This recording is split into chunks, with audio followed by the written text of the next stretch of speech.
an explorer of a world where the mind has mountains, cliffs of fall, frightful, sheer, no man fathomed. His name was Carl Gustav Jung. In 1959, 2 years before his death, he spoke to John Freeman of the BBC about his life. He was one of the great pioneers of modern psychiatry. Introvert, extrovert, archetypes, complex, these words we owed to Jung. But for years he was dismissed by many as a mystic. Today there's a growing realization that his work could help to reconcile science and religion, which for centuries have so disastrously divided the spirit of man against itself. What sort of religious upbringing did your father give you? Oh, we were Swiss Reformed.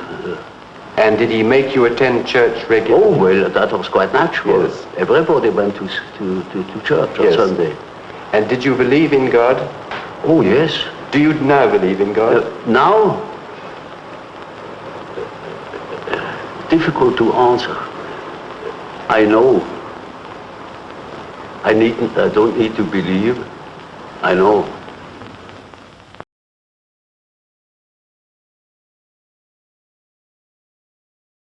What made you decide to become a doctor? That was in the first place a merely opportunistic choice.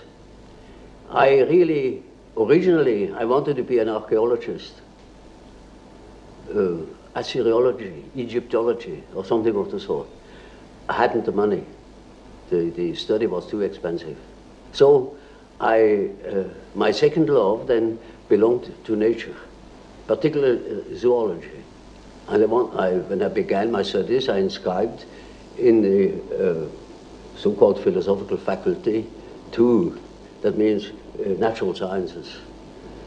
But then I soon saw that the career that was before me would make a schoolmaster of me. I never thought I had any chance to get any further because we had no money at all. And then I saw that didn't suit my expectations. You know, I didn't want to become a schoolmaster. Teaching was not just what I was looking for. And so I remember that my grandfather has been a doctor, and I knew that when I was studying medicine, I had a chance to study natural science and to become a doctor, and a doctor can develop. You see, he can have a practice, he can choose his scientific interests more or less. At all events, I would have more chance than being a schoolmaster. Also, the idea of doing something useful with human beings appealed to me. And did you, when you decided to become a doctor, have difficulty in getting the training at school and in passing the exams? I particularly had a difficulty with certain teachers that didn't believe that I could write a decent thesis. I remember one case where the teacher had the habit to discuss the papers written by the pupils, and he took the best first, and he went through the whole number of the pupils, and I didn't appear, and I was badly troubled over it, and I thought, well, it is impossible that my thesis can be that bad. And when he had finished, he said, there is still one paper left over, and that is the one by Jung. That would be by far the best paper if it hadn't been copied. He has just copied it somewhere, stolen. You are a thief, Jung. And if I knew where you have stolen it, I would fling you out of school. And I got mad, and I said, this is the one thesis where I have worked the most, because the theme was interesting, in contradistinction, you know, to other themes which are not at all interesting to me. And then he said, "You are a liar, and if you can prove that you have stolen that thing somewhere, then you get out of school." Now that was a very serious thing to me, because what else then, you see? And I hated that fellow, and that was the only man I could have killed, you know. If I had met him once at a dark corner, I would have shown him something of what I could do. Well, now, when the time came that you qualified as a doctor, what made you decide to specialize in being an alienist? Yeah, that is rather an interesting point. When I had finished my studies practically, and when I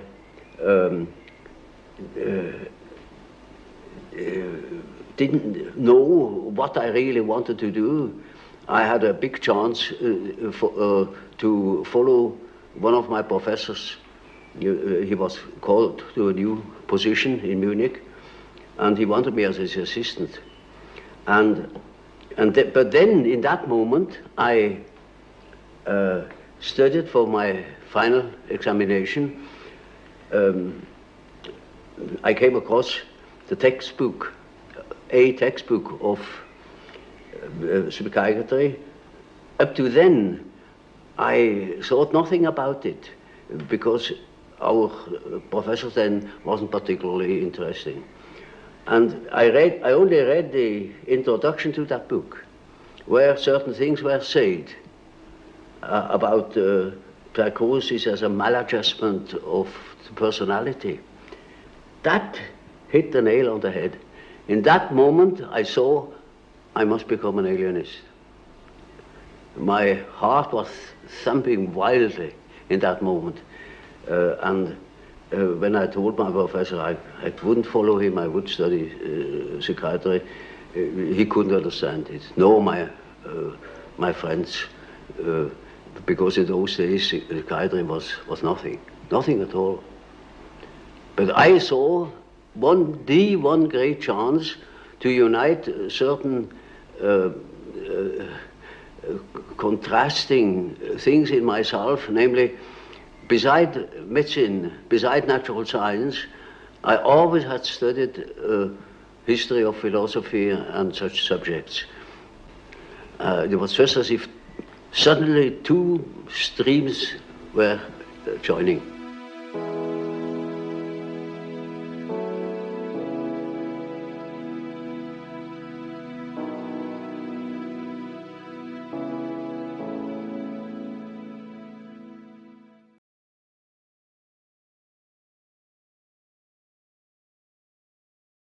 And how long was it after you took that decision that you first came in contact with Freud?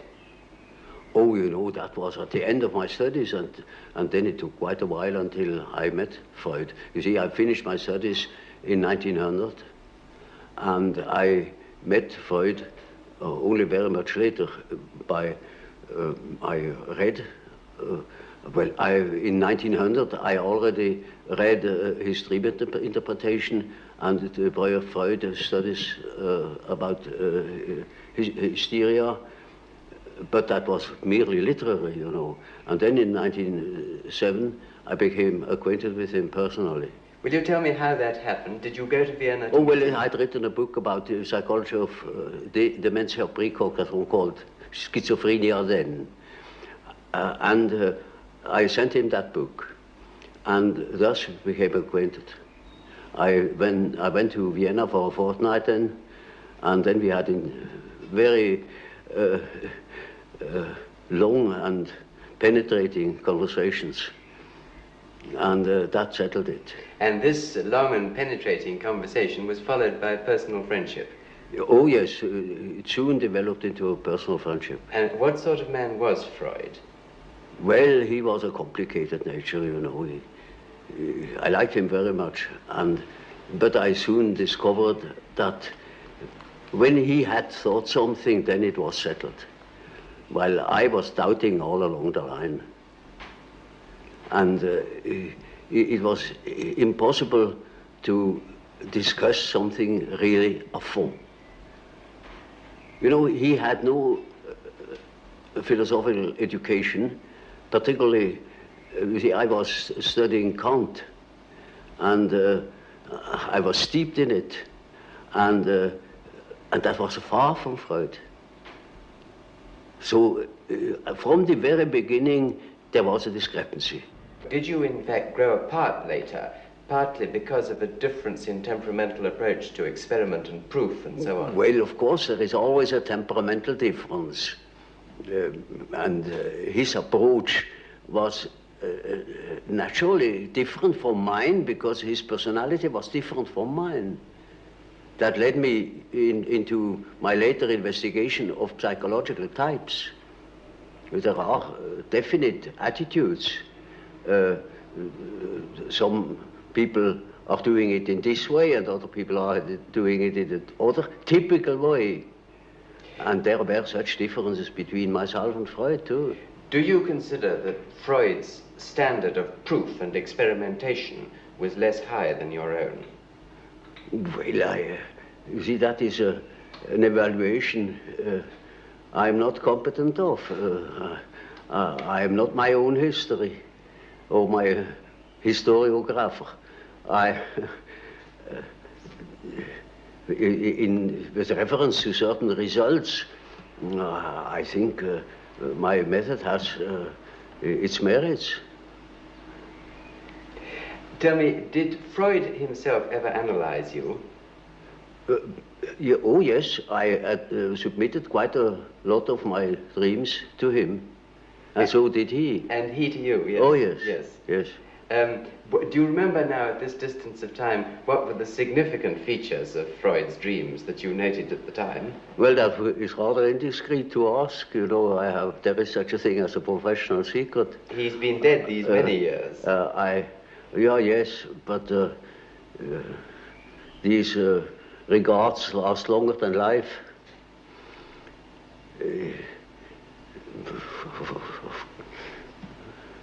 I prefer not to talk about it. Well, may I ask you something else then, which perhaps is also indiscreet? Is it true that you have a very large number of letters which you exchanged with Freud, which are still unpublished? Yes. When are they going to be published? Well, not during my lifetime. You would have no objection to them being published after your life? Oh, no, not at all. Because they are probably of great historical importance. I don't think so. Then why have you not published them so far? Because they were not important to me enough. I see no particular importance in them. They are concerned with personal matters? Well, partially. But I wouldn't care to publish them. Well, now, can we move on to the time when you did eventually part company with Freud? It was partly, I think, with the publication of your book, The Psychology of the Unconscious. Is that correct? That was the real cause. Well, now, before you... Oh, I mean the final cause, because it had a long preparation. You know, from the beginning, I had a reservatio mentalis. I couldn't agree with quite a number of his ideas. Which ones in particular? Well, chiefly his purely personal approach and his disregard of the historical conditions of man. You see, we depend largely upon our history. We are shaped through education, through the influence of the parents, which are by no means always personal. They were prejudiced or they were influenced by historical ideas or what I call dominance. And that is a most decisive factor in psychology. And we are not of today or of yesterday. We are of an immense age. Was it not partly your observation, your clinical observation of psychotic cases which led you to differ from Freud on this? It was partially my experience with schizophrenic patients that led me to the idea of certain general historical conditions.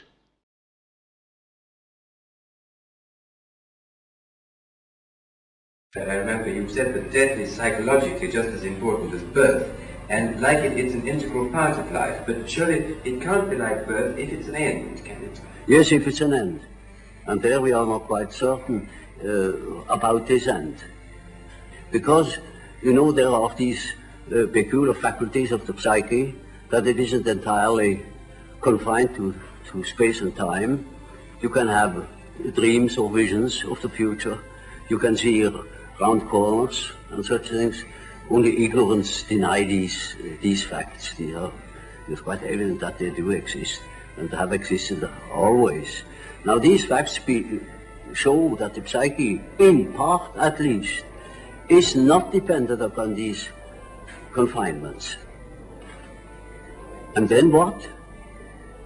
When the psyche is not under that obligation to live in time and space alone, and obviously it doesn't, then to that extent the psyche is not submitted to those laws.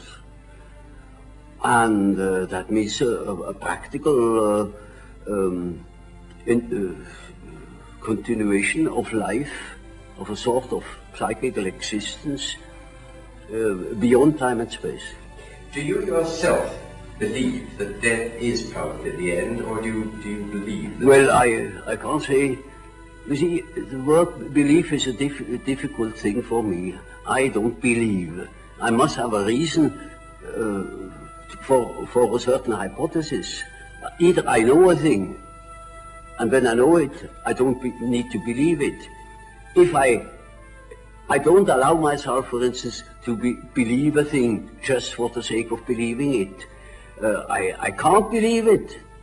But when there are sufficient reasons for a certain hypothesis, I shall accept these reasons, naturally.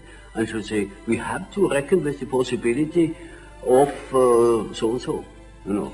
Well, now, you told us that we should regard death as being a goal, yes, and that to shrink away from it is to evade life and yes, life purposes. Yes. What advice would you give to people in their later life to enable them to do this, when most of them must in fact believe that death is the end of everything? Mm-hmm. Well, you see, I have treated many old people, and it's quite interesting to watch what the unconscious is doing with the fact that it is apparently threatened with a complete end. It disregards it. Life behaves as if it were going on. And so I think it is better for old people to live on, to look forward to the next day, as if he had to spend centuries. And then he lives properly. But when he is afraid, when he doesn't look forward, he looks back, he petrifies, he gets stiff and he dies before his time. But when he is living on, looking forward to the great adventure that is ahead, then he lives. And that is about what the unconscious is intending to do. Of course, it's quite obvious that we are all going to die, and this is the sad finale of everything. But nevertheless, there is something in us that doesn't believe it, apparently. But this is merely a fact, a psychological fact. Doesn't mean to me that it proves something. It is simply so. For instance, I may not know why we need salt, but we prefer to eat salt too, because you feel better. And so when you think in a certain way, you may feel considerably better. And I think if you think along the lines of nature, then you think properly.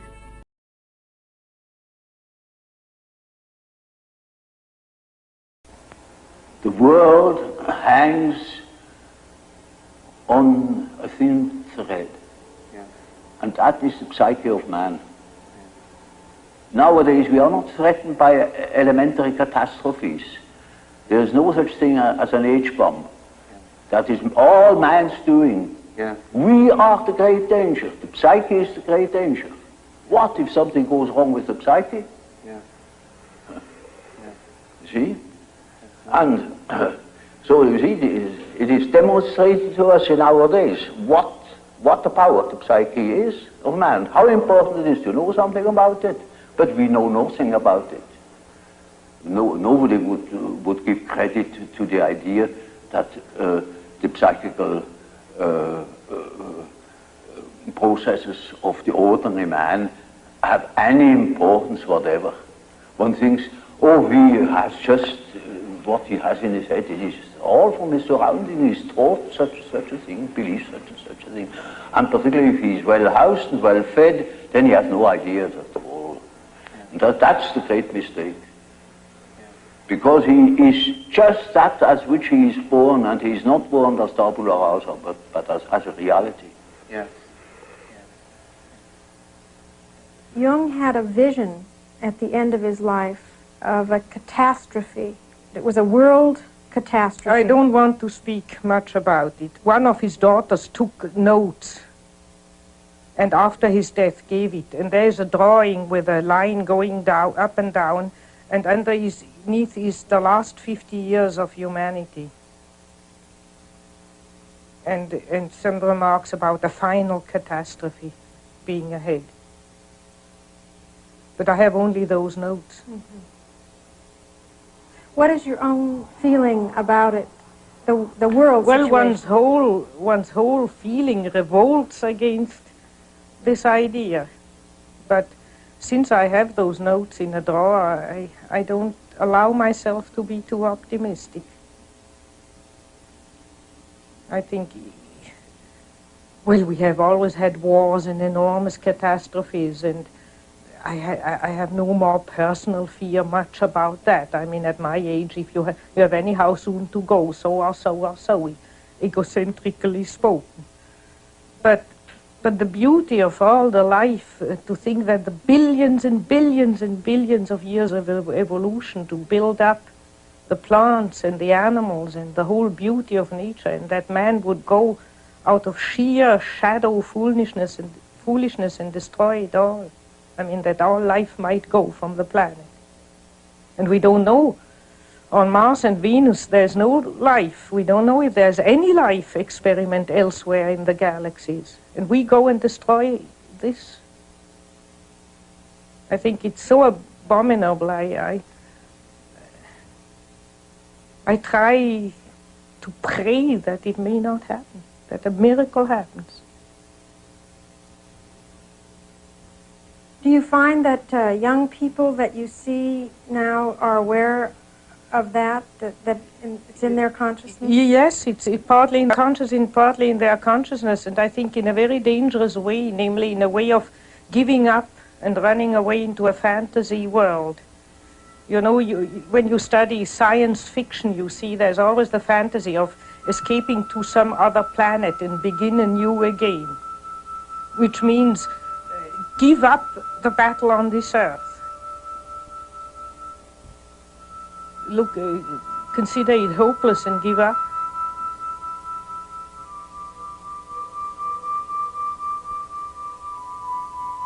I think one shouldn't give up.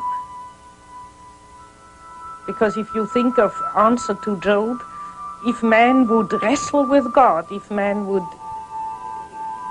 tell God that he shouldn't do it, if we would reflect more, that's why reflection comes in. Jung never thought that we might do better than just possibly sneak around the corner with not too big a catastrophe.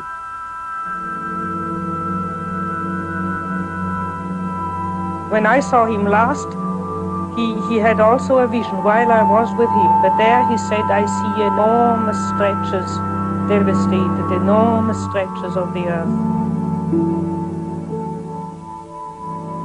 But thank God it's not the whole planet.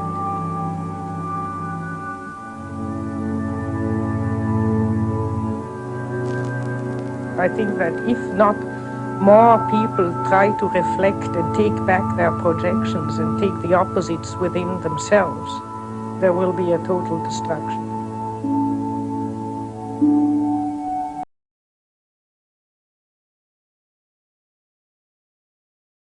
I felt that Jung should tell me what I should do, whether I should write a book, whether I should get a divorce, what I should do.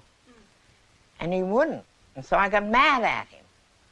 And I said, why is everybody so mean to me? And he said, why are you so mean to everybody? So I stormed out. And you got what I said there. I said to him, why is everybody so mean to me? And he said, why are you so mean to everybody? That was the trigger point. I was gone for a year.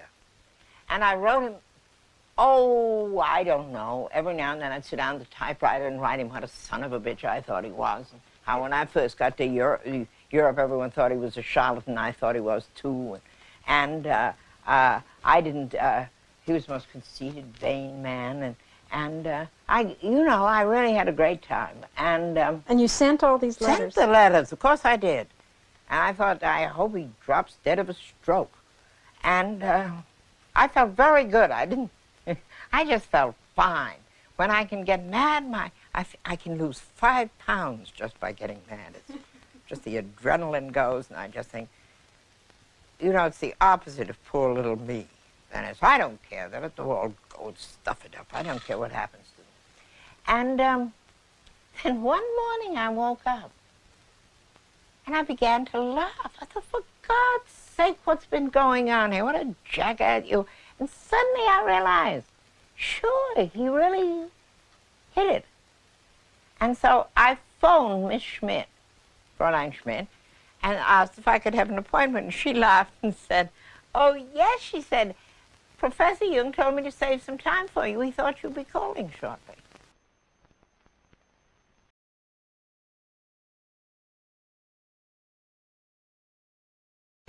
Man doesn't stand forever his nullification. Once there will be a reaction. And I see it setting in. When I think of my patients, they all seek their own existence, and to assure their existence against that complete atomization into nothingness or into meaninglessness. Man cannot stand a meaningless life. We need more understanding of human nature, because the only real danger that exists is man himself. He is the great danger. And we are pitifully unaware of it. We know nothing of man. Far too little. His psyche should be studied, because we are the origin of all coming